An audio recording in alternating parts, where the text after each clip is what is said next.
네, 데이터 세상 속으로 지난주 사람들은 어떤 단어, 어떤 인물을 가장 많이 검색해봤을까요? 지금 제 옆에는 김규리 아나운서 나와 있습니다. 네, 안녕하세요. 김규리입니다.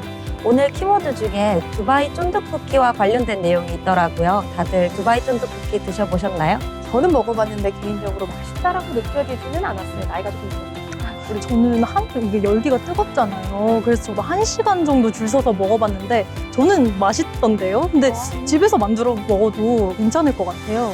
김세영 아나운서는 또 두쫑쿠를 되게 좋아하고 김규리 아나운서도 좋아하나요? 네, 저도 지난주에 처음 먹어봤는데 왜 줄 서서 먹는지 알 것 같더라고요. 좋습니다. 자, 그럼 국내 트렌드 5위 살펴보면서 두쫑쿠도 함께 보도록 하겠습니다.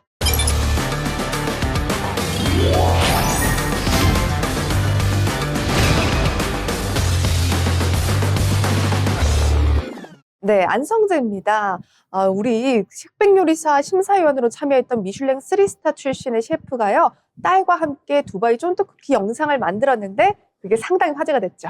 네, 안성재 셰프가 크리스마스를 맞아 딸 시영이와 함께 두바이 쫀득쿠키, 일명 두쫑쿠를 만드는 영상을 올렸는데요. 문제는 결과물이 시청자들이 알고 있던 기존 두바이 쫀득쿠키와는 너무 달랐다는 점이었습니다. 네, 쫀득해야 할 쿠키가 영상에서는 유독 딱딱해 보였기 때문인데요. 저도 그 영상 봤는데 재밌는 댓글들이 굉장히 많이 달렸더라고요.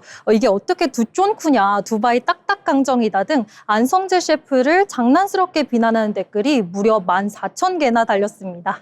네, 맞아요. 지금 사진만 봐도 너무나 다른 결과물이 나왔구나 이런 생각이 드는데요. 그럼에도 불구하고 안성재 셰프는 모든 댓글이 같은 얘기를 해줘서 고맙다라고 이야기하면서 상황을 유쾌하게 받아들였다고 합니다.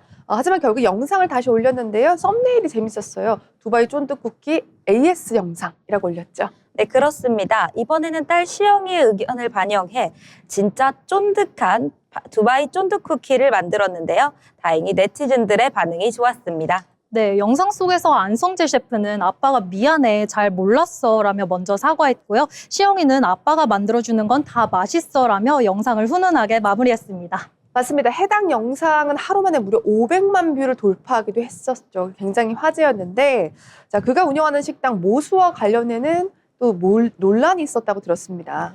네, 이번에는 사칭 논란입니다. 안성재 셰프가 최근 SNS를 통해 모수 서울의 식사권을 판매하는 사례에 주의해달라고 직접 밝혔는데요. 일부 중고거래 플랫폼에서 모수 서울 식사권이라는 이름의 티켓이 약 120만 원에 유통된 정황이 포착됐기 때문입니다. 네, 맞습니다. 해당 글에는 2인 식사와 와인이 포함된 약 200만 원 상당의 식사권을 120만 원에 판매한다는 내용이 담겨 있어 소비자들이 혹할 만한 조건이었는데요. 하지만 실제 모수 서울의 가격은 런치 코스 32만 원, 디너 코스 42만 원 수준입니다. 대단해요. 자, 넷플릭스 흑백요리사의 흥행 이후 출연 셰프들의 식당 예약이 그야말로 하늘의 별 따기가 된 상황입니다. 저희 계속해서 다음 키워드도 살펴볼게요.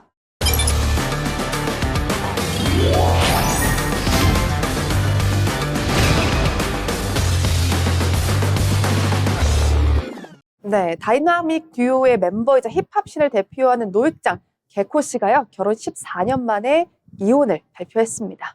네, 개코 씨는 최근 SNS를 통해 오랜 시간 대화를 나눈 끝에 서로의 삶을 존중하는 방향으로 부부관계를 정리했다고 밝혔는데요. 갈등이나 비난 없이 합의에 따른 이혼이라는 점을 분명히 했습니다. 네, 개코 씨와 김수미 씨는 슬라이 일남 이녀를 두고 있는 상황인데, 사실 그간 굉장히 방송 활동을 많이 하진 않았지만 조심스럽게 SNS로 결혼 생활 근황을 공개했었단 말이에요. 김수미 씨는 어떤 인물인가요? 네, 김수미 씨는 인플루언서이자 사업가인데요. 과거 화장품 브랜드를 직접 론칭하며 활동했습니다. 미국 펜실베이니아 주립대 경영학과를 졸업한 것으로 알려져 있습니다. 네, 근데 해당 학교에서 졸업을 하자마자 혼전 임신으로 결혼을 해서 당시에 화제였는데, 그런데 몇 달 전 김수미 씨의 인스타 라이브 방송이 화제가 됐었다면서요? 네, 당시 라이브 방송에서는 두 사람이 나란히 앉아 팬들과 소통하면서 일상적인 대화를 나누는 모습이 담겼는데요. 이 과정에서 김수미 씨가 농담 섞인 말투로 개코 씨의 입냄새를 지적하는 장면이 있었습니다. 개코 씨를 향해 숨 쉬지 마 같은 민감한 반응을 보였어요. 네, 그렇습니다. 이혼 소식 이후 해당 장면이 다시 확산되면서 시청자들 사이에서는 이미 갈등이나 권태기의 신호가 있었던 것 아니냐는 해석이 나오고 있습니다. 네, 사실 부부간의 사이는 당사자가 아니면 우리가 정확하게 알 수가 없어요. 법적 다툼이나 갈등 없이 합의에 이른 결정이라면 그 또한 존중해줘야 되지 않을까라는 생각이 듭니다. 계속해서 다음 키워드 보시죠.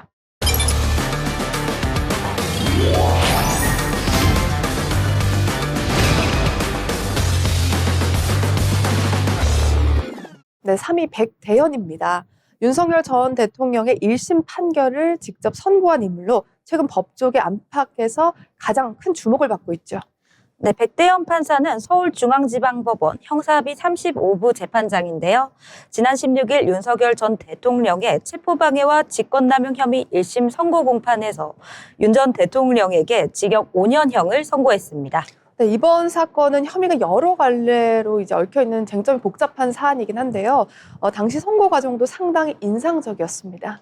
네, 공판 초반 백대현 판사는 재판장 명령을 위반하거나 소란으로 심리를 방해할 경우 감치나 과태료가 부과될 수 있다고 직접 경고하며 엄격한 법정 질서 유지를 당부했습니다. 네, 또한 백대현 판사는 재판 과정에서 공소장에 불필요한 설명이나 법률 해석이 포함됐다며 검찰의 공소장 수정을 요구했고요.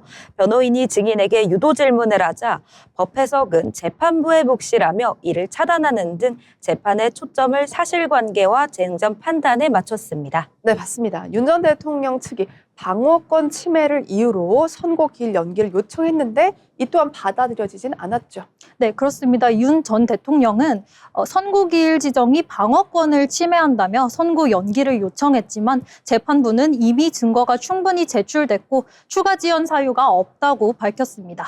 네, 내란 우두머리 혐의와 별도로 특수 공무집행 방해 등 다른 공소 사실에 대한 판단이 핵심이라면서 관련 재판 결과를 기다릴 필요는 없다는 입장도 충분히 표현을 했는데요. 법조계 안팎의 반응은 어떤가요? 네, 백대현 판사는 정치적 파장을 의식하기보다는 원칙과 절차에 충실한 재판을 이어가고 있다는 평가가 나옵니다. 실제로 선거나 부패 사건을 다뤄온 경험이 많은 판사로 수원지법 재직 당시 우수법관으로 선정된 이력도 있는데요. 이번 재판 역시 원칙과 절차를 앞세운 판단이었다는 분석이 나오기도 했습니다. 네, 맞습니다. 전직 대통령이 피고인으로 선 이번 재판에서 재판부의 판단과 진행 방식 하나하나가 당연히 주목을 끌 수밖에 없는 것 같습니다. 계속해서 다음 키워드 보겠습니다.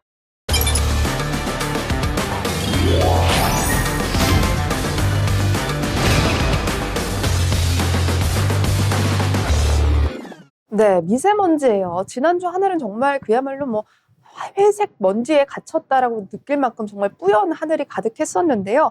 중국발 미세먼지와 황사 그리고 대형 화재까지 겹치면서 서울은 정말 초미세먼지 지옥이 아니었나 싶었습니다. 네, 지난 16일 국립환경과학원에 따르며 강원, 영동을 제외한 전국 대부분의 미세먼지 농도가 나쁨 수준을 보였습니다. 서울시는 초미세먼지 농도가 올해 처음으로 매우 나쁨 수준을 기록하며 초미세먼지주의보도 발령됐고요. 네, 이 정도면 단순히 공기가 탁하다라고 느껴지는 수준을 넘어선 것 같은데 원인이 뭘까요? 네, 전국이 고농도 미세먼지로 뒤덮인 가장 큰 원인은 중국발 미세먼지와 내몽골 황사입니다. 중국발 미세먼지가 대거 유입되고 거기에 내몽골 지역의 황사까지 유입된 겁니다. 여기에 대기 정체가 겹치면서 오염물질이 빠져나가지 못했고 서울 강남구 구룡마을에서 발생한 대형 화재 연기까지 더해지며 초미세먼지 농도가 급격히 악화됐습니다. 네, 맞습니다. 미세먼지와 안개가 뒤섞이면서 일부 지역은 가시거리가 50m 이하까지 떨어지기도 했는데요. 충청과 전북 지역에는 올해 첫 미세먼지 비상저감 조치가 시행됐고 항공기 운항 차질, 교통사고, 실종 사고까지 잇따랐습니다. 와, 지난 한 주 미세먼지 때문에 꽤나 심각한 상황이었다라는 생각이 드는데요. 이 전문가들은 초미세먼지가 호흡기 질환은 물론 심혈관, 뇌혈관 질환까지 악화시킬 수 있다면서 노약자와 기저질환자는 외출을 자제하라고 경고하기도 했습니다. 네, 특히 초미세먼지는 입자가 매우 작아 폐 깊숙이 침투하고 혈관을 따라 전신으로 퍼질 수 있는데요. 건강에 미치는 영향이 더 크다는 점에서 우려가 큽니다. 네, 맞습니다. 이후 북서풍이 유입되면서 대기 정체가 점차 해소되는 추세기는 했지만 당분간은 대기질 예보를 수시로 확인하는 게 필요해 보입니다. 네, 이렇게 미세먼지가 우리 생활을 안전을 위협하는 수준까지 이르렀는데 잠깐 이번 주에는 미세먼지 농도가 조금 좋아진다고는 하지만 여러분 각별한 주의는 계속해서 기울이셔야 될 것 같습니다. 이제 다음 키워드 보겠습니다.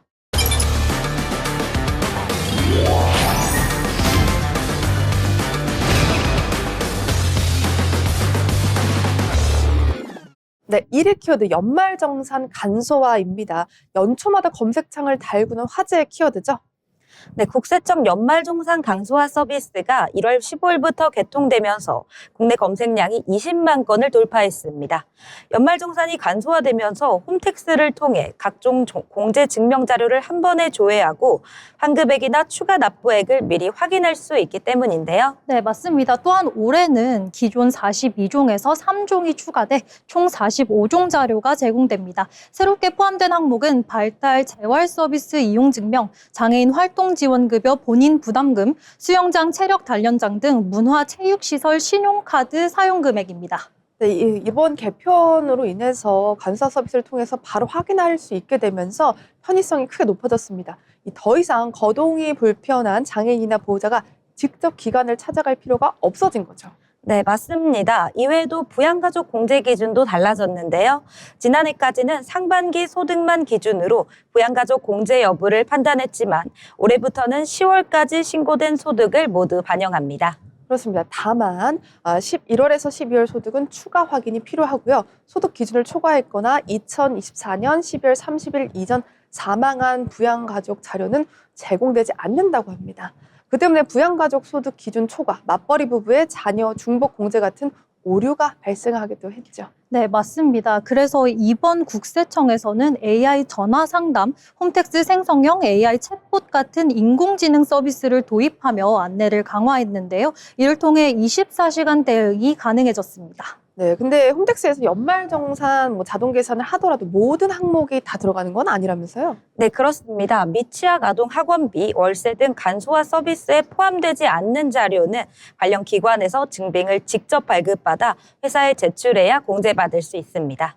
추가로 국세청에서는 연말정산과 관련해 허위 기부금과 영수증 등 거짓 공제 시 세금의 불이익이 발생할 수 있다며 공제 요건을 꼼꼼히 확인해달라고 당부했습니다. 네, 맞습니다. 세금은 아는 만큼 보이고 아는 만큼 돌려받는다라는 이야기가 있죠. 제대로 된 연말정산 환급을 위해선 간소화 서비스라도 한 번 더 확인해보는 것이 좋겠습니다. 지금까지 국내 트렌드였습니다.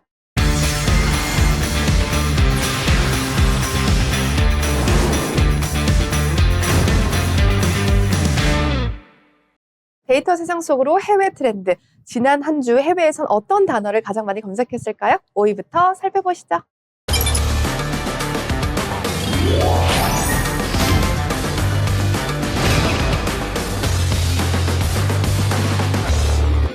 네, 자랑스러운 키워드입니다. BTS 월드 투어인데요.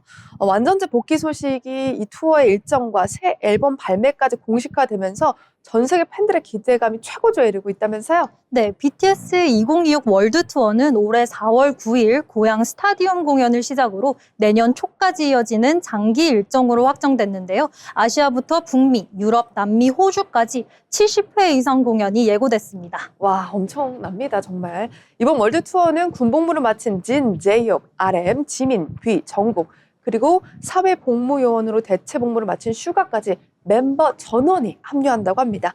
이 완전체 복귀 소식에 팬들 사이에선 BTS가 드디어 돌아왔다, 막 대단하다 이런 열광의 도가니가 많다고 하는데 월드 투어뿐만 아니라 새로운 앨범까지 발매했다고 하죠? 네, 맞습니다. BTS는 올해 3월 20일 새 정규 앨범을 발표하며 완전체로 공식 복귀합니다. 멤버들은 새해를 맞아 팬들에게 손편지를 보내 직접 복귀 날짜를 알렸는데요. 완전체 앨범은 2022년 프루프 이후 3년 9개월 만이라 새 음악과 활동 전반에 대한 기대감이 크게 높아지고 있습니다.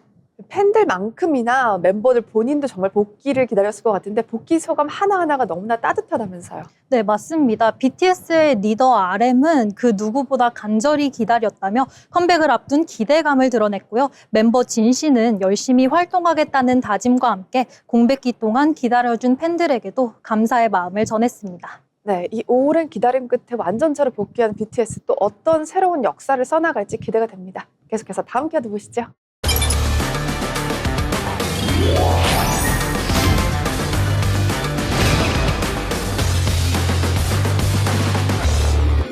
네, 샤샤 라일리입니다. 이름만큼은 좀 생소할 수 있는데요. 전 세계를 뒤흔들었던 앱스타인 성범죄 사건과 관련된 또 다른 피해자라고 합니다. 샤샤 라일리 인물 거론되면서 관심이 쏠리고 있는데 앱스타인 파일은 저희 방송의 단골이죠. 네, 앱스타인 사건은 미국의 억만장자 제프리 앱스타인이 미성년자 성착취와 인신매매 혐의로 기소됐다가 재판을 앞두고 사망한 사건입니다. 이 과정에서 도널드 트럼프 대통령과 빌 클린턴 전 대통령 등 미국의 유력 인사들과의 연관 가능성이 거론됐는데요. 지금까지도 핵심 의혹들은 상당 부분 풀리지 않은 채 남아 있습니다. 네, 방금 보셨던 사진은 샤샤 라일리의 어린 시절 사진과 또 군복무 당시의 사진인데요. 이제 앱스타인이 여성뿐만 아니라 남성도 성착취를 했다라는 이런 의혹이 나오는 거죠. 자, 이런 가운데 최근 온라인에서 퍼지고 있는 증언 하나가 다시 또 논란을 키우고 있습니다. 바로 스스로 앱스타인의 사건의 생존자라고 주장하는 샤샤 라일리의 이야기예요. 네, 사샤 라일리는 어린 시절 앱스타인과 연결된 인신매매 조직에 의해 성착취를 당했다고 주장했는데요. 온라인에 공개된 오디오에서는 라일리는 아동기 폭력과 착취를 겪었다는 경험을 구체적으로 언급하고 있고 앱스타인 네트워크와 연관된 권력층 인물들이 있었다는 주장도 하고 있습니다. 만약에 이 증언들이 사실이라면 무엇보다도 신속한 수사가 진행돼야 될 것 같은데 이제 현재까지 샤샤 라일리와 관련된 어떤 주장과 관련된 근거가 있을까요? 사샤 라일리의 주장은 어디까지나 라일리 개인의 주장일 뿐 현재까지 수사기관의 공식 확인이나 법적 판단으로 검증된 사실은 없는 상황입니다. 이에 따라 해외 언론도 검증되지 않은 주장이라는 점을 분명히 하고 있습니다. 네, 결국 지금 단계에서 말씀드릴 수 있는 건 앱스타인 사건이라는 미해결 의혹 위에 또 다른 증언이 나왔다라는 것 정도인 것 같습니다. 앱스타인 파일은 지난 1년간에 걸쳐서 저희 방송에서 계속해서 다루고 있는 까도 계속 새로운 정보가 나오는 그런 키워드 중에 하나인데요. 샤샤 라일리의 주장이 사실로 확인이 될지 아니면 또 다른 논란으로 남게 될지 앞으로 공식적인 조사들 이제 주목해 봐야 될 것 같습니다. 계속해서 4위 키워드 보시죠.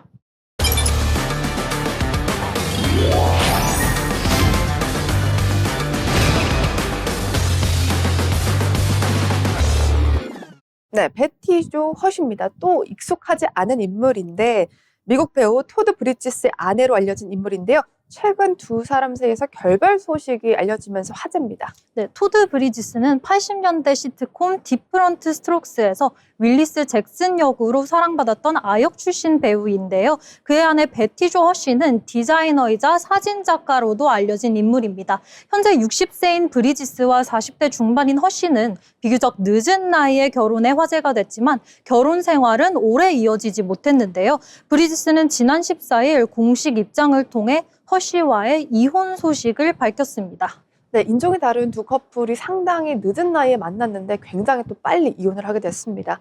두 사람은 만남부터 결혼까지 과정도 상당히 빠르게 진행돼서 주목을 받았는데 당시 초고속 결혼이다 이런 말도 나왔어요. 네, 맞습니다. 브리지스와 베티 조 허쉬는 2022년 1월에 처음 만나 교제 6개월 만에 약혼했습니다. 이후 같은 해 9월 미국 베버리힐즈에서 결혼식을 올렸는데요. 당시 두 사람은 늦게 만난 만큼 더 확신이 있었다며 애정을 드러내기도 했습니다. 그런데 이 결혼을 한 이 중년의 두 커플이 결혼 생활을 3년을 못 넘겼단 말이에요. 이것도 참 웃긴데 이번 이혼이 두 사람 모두에게 두 번째 결혼의 마침표가 됐습니다. 네, 맞습니다. 토드 브리지스는 1998년에 첫 결혼을 했고요. 2012년 이혼한 경험이 있습니다. 베티 조 허쉬 역시 과거 결혼 이력이 있는 것으로 알려져 있어 이번 결별은 두 사람 모두에게 두 번째 이혼으로 전해지고 있습니다. 네, 맞습니다. 구체적인 이혼 사유는 공개하지 않았는데요.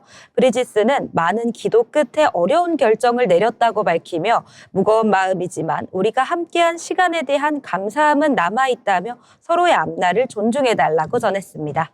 네, 결혼 3년 만에 각자의 길을 선택한 토드 브리지스와 베티 조 허쉬 두 분 다 중년의 나이에 재혼 3혼을 선택했는데 3년이라는 상당히 짧은 시간으로 종집을 찍었습니다. 아쉽습니다. 계속해서 다음 키워드 보시죠.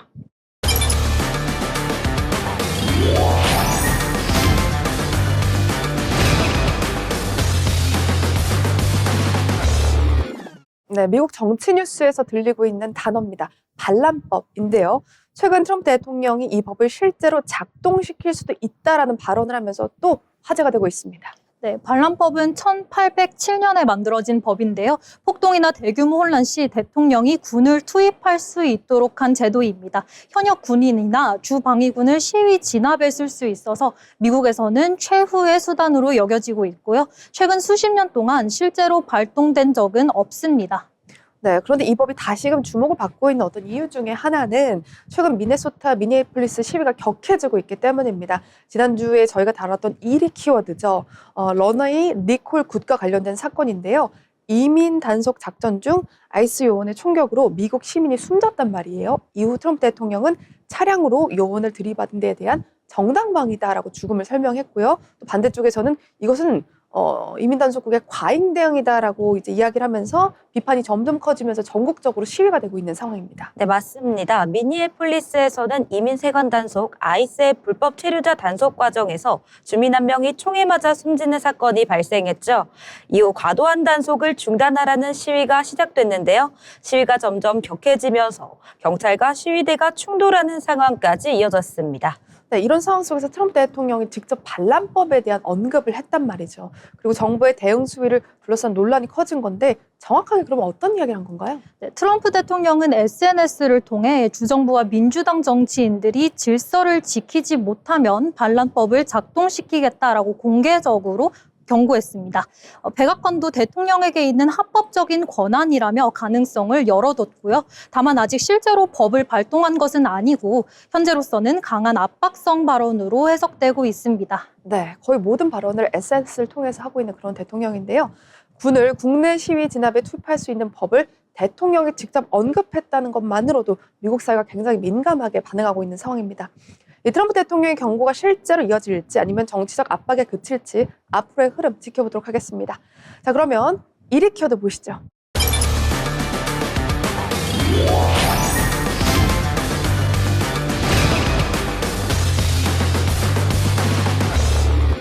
네, 500만 건 이상 기록된 키워드입니다. 버라이즌 통신 장애인데요. 미국 전역에서 휴대전화가 동시에 먹통이 된 사건입니다. 네, 버라이즌은 미국 3대 통신사 중 하나로 가입자가 약 1억 명, 미국 인구의 약 30%가량이 이용하는 것으로 알려져 있습니다. 그런데 지난 14일 전화와 문자, 모바일 데이터가 동시에 끊기면서 신고가 한때 10만 건 넘게 쏟아졌고요. 장애는 약 8시간에서 10시간 정도 이어졌습니다. 과거에도 비슷한 사건이 있기는 했지만 이렇게 전국적으로 오래가고 또 규모가 큰 경우는 드물어 더 주목받고 있습니다. 10시간 먹통이라 이거 상당히 심각한 문제였을 것 같은데요. 이쯤 되면 이런 궁금증이 생길 수밖에 없습니다. 혹시 해킹이나 외부 공격 때문은 아니었는지, 또 장애가 왜 이렇게 크게 번졌는지 이에 대해서 버라이즌 측의 설명은 어떤가요?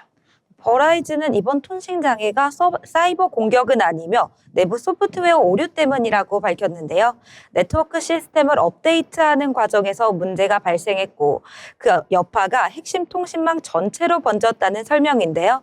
사이버 공격이나 해킹 정황은 없었다고 선을 그었습니다. 네, 이처럼 통신이 장시간 멈추면서 이용자들의 고객의 어떤 불만이 폭주했단 말이에요. 자연스럽게 보상은 어떻게 되는 거야? 라는 질문이 나오고 있는데 버라이즌 이번 장애와 관련해서 어떤 대응책 내놨나요? 네, 버라이즌은 피해를 본 고객들을 대상으로 $20 상당의 요금 크레딧을 자동 지급하겠다고 발표했습니다. 별도의 신청 절차 없이 추후 요금 청구서에서 차감되는 방식인데요. 다만 일부 이용자들 사이에서는 장애 규모에 비해 보상이 충분하지 않다는 불만이 나오고 있어 고객 신뢰 회복을 위해 추가 조치가 필요한 상황입니다. 네, 버라이즌이 앞으로 재발 방지를 위해서 어떤 대책을 내놓을지 또 그리고 이용자의 신뢰를 다시 회복할 수 있을지 지켜봐야겠습니다. 네, 오늘 데이터 세상 속으로 오늘 준비한 소식은 여기까지고요. 저희 다음 시간에 더 가치 있고 진실된 정보로 돌아오겠습니다. 고맙습니다.